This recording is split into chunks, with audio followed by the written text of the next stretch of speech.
International business का एक बहुत इंपॉर्टेंट टॉपिक पढ़ाने जा रही हूं, जो है theory for international trade. In theories को दो पार्ट्स में डिवाइडेड किया गया है। फर्स्ट पार्ट है classical theory and next is modern theory.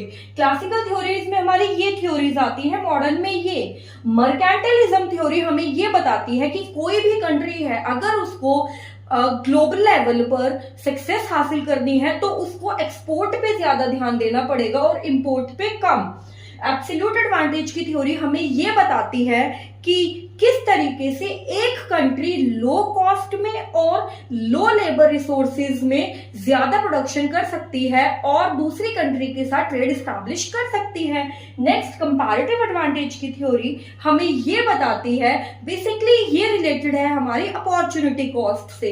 ये बताती है कि if you have two commodity, suppose that commodity A and commodity B, तो आप उस कमोडिटी को प्रोडक्शन करेंगे जिस कमोडिटी की opportunity cost as compare to other commodity आपकी लो है, और जिसकी अपॉर्चुनिटी कॉस्ट ज्यादा है उसको आप दूसरी कंट्री से एक्सपोर्ट करेंगे। Okay guys. Pure theory. Pure theory is related with the barter system. It ignores the concept of money exchange. ये barter system पे बेस है। बेसिकली अगर आप कोई प्रोडक्शन कर रहे हैं और आप उस प्रोडक्शन के बाद ट्रेड स्टैब्लिश करना चाहते हैं तो आपको चीज के बदले में चीज मिलेगी। Okay guys. हेक्सर-ओहलिन थ्योरी को हम फैक्टर एंडोमेंट थ्योरीज भी बोलते हैं। ये बेसिकली दो फैक्टर्स के ऊपर फोकस करती है, कैपिटल एंड लेबर। अगर आपकी कंट्री कैपिटल इंटेंसिव है तो आप कैपिटल इंटेंसिव प्रोडक्ट्स को इंपोर्ट करेंगे और लेबर इंटेंसिव प्रोडक्ट को एक्सपोर्ट करेंगे and vice versa. Okay guys, please subscribe my channel if you like my video. Next हम बात करते हैं मॉडर्न थ्योरी की। पहली आती है इसमें कंट्री सिमिलैरिटी थ्योरी। ये उन दो कंट्रीज के बीच में ट्रेड की बात करती है जिन कंट्रीज का national income and demand system almost same है। बेसिकली इसके जो प्रोडक्ट्स हैं वो सेम है, लेकिन there is a big variation between the product but the type is almost same.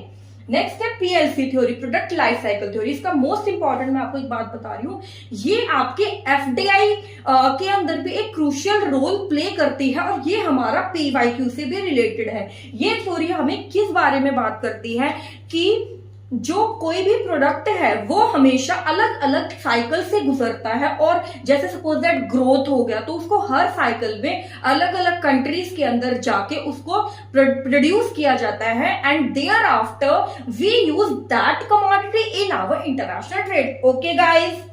Global theory basically focus करती है एमएनसी पे कि किस तरीके से कोई भी एमएनसी कंपनी ग्लोबली अपनी नींव बनाकर एक ट्रेड को एस्टैब्लिश करती है। डायमंड थ्योरी हमें यह बात बताती है कि किस तरीके से किसी भी कंट्री की गवर्नमेंट अपने कंपैरेटिव एडवांटेज को और ज्यादा इंप्रूव करने के लिए काम करेगी। ओके। हैबरलर थ्योरी हमें किस बारे में बात बताती है ये मुझे बताएंगे आप कमेंट सेक्शन में लिखकर। Okay guys, bye guys, bye.